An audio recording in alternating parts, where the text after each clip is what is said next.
Hi అండి. ఈరోజు వీడియోలో పప్పు, ములంకాడ, టమాటా ఎలా చేద్దామని చూద్దాం. చూడండి ఎంత బాగుందో. ఇది రైస్లోకి బాగుంటుంది, అలానే మనం ఇడ్లీలోకి సాంబార్లా కూడా యూస్ చేసుకోవచ్చు అనమాట. చాలా బాగుంటుంది అనమాట. ఇది కందిపప్పుతో చేశానండి. అయితే దీన్ని ఎలా చేద్దాం అనేది ఈ వీడియోలో చూద్దాం. ముందుగా కందిపప్పును బాగా వాష్ చేసుకొని కుక్కర్లో ఉడికించుకోవాలన్నమాట. దానికి కావాల్సినవి ఇవ్వండి, కరివేపాకు, పచ్చిమిర్చి, టమాటా ఇవన్నీ ఇవ్వండి కుక్కర్లో పెట్టాను. ఈ కుక్కర్లో ఏంటంటే పప్పుతో పాటు టమాటా పీసెస్ కూడా వేసి కొంచెం పసుపు ఉప్పు వేసి పెట్టాను అనమాట. అది ఉడికిపోయింది. ఇవ్వండి తీసి చూపిస్తున్నాను. ఇవ్వండి దీంట్లో టమాటీలు, కందిపప్పు వేసి కొంచెం ఆయిల్ వేసి ఉడికించాను. దీంట్లో ఇప్పుడు ములంకాడలు కూడా యాడ్ చేసుకుందాం.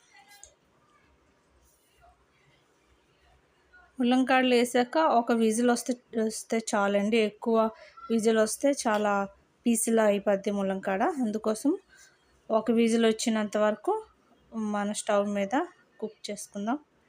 చూసారు కదా, వేస్తాను. ఇప్పుడు మూత పెట్టేస్తున్నాను.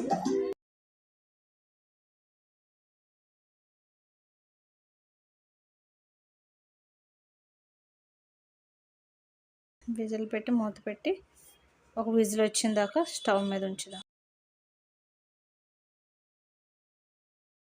ఇప్పుడు ముందుగా స్టవ్ ఆన్ చేసుకొని దాని మీద కళాయి పెట్టుకుందాం.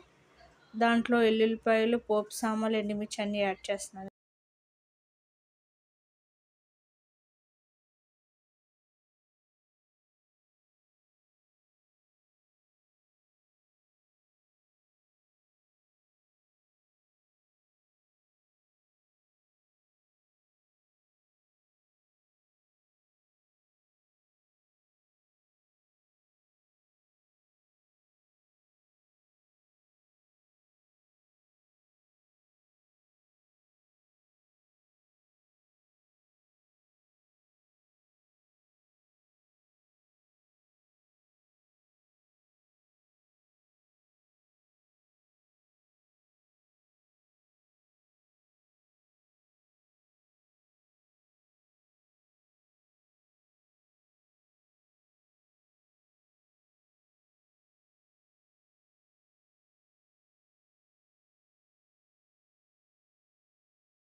ఇప్పుడు దీంట్లోకి ఆ పప్పు కొంచెం వేస్తున్నానండి, తాలింపు.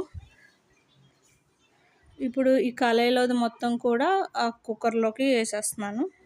ఇవ్వండి కుక్కర్లోకి వేస్తాను. ఇది స్టవ్ మీద పెట్టుకుందాం. కొంచెం బాగా మరగాలి.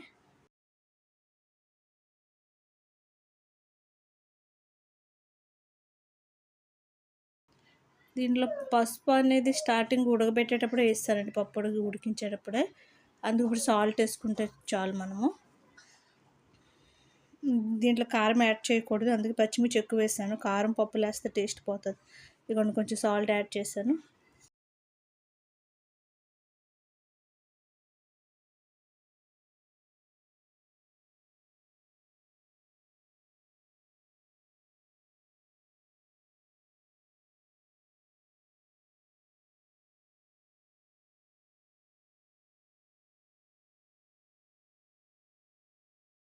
రెండు అయిపోయింది. పప్పు, ములంకాడ, టమాటా అనమాట. ఇది మరి చిక్కగా ఉండకూడదు, అలానే పలచగా ఉండకూడదు, మీడియంలో చేసుకుంటే దీని టేస్ట్ చాలా బాగుంటుంది. చూడండి ఎలా మరుగుతుందో. ఇది చిన్నపిల్లలు బాగా ఇష్టపడి తింటారండి, ఇలా చేసి పెడితే చిన్నపిల్లలకి. మీకు మా వీడియో నచ్చినట్టయితే మా ఛానల్ లైక్ చేయండి, షేర్ చేయండి, సబ్స్క్రైబ్ చేసుకోండి.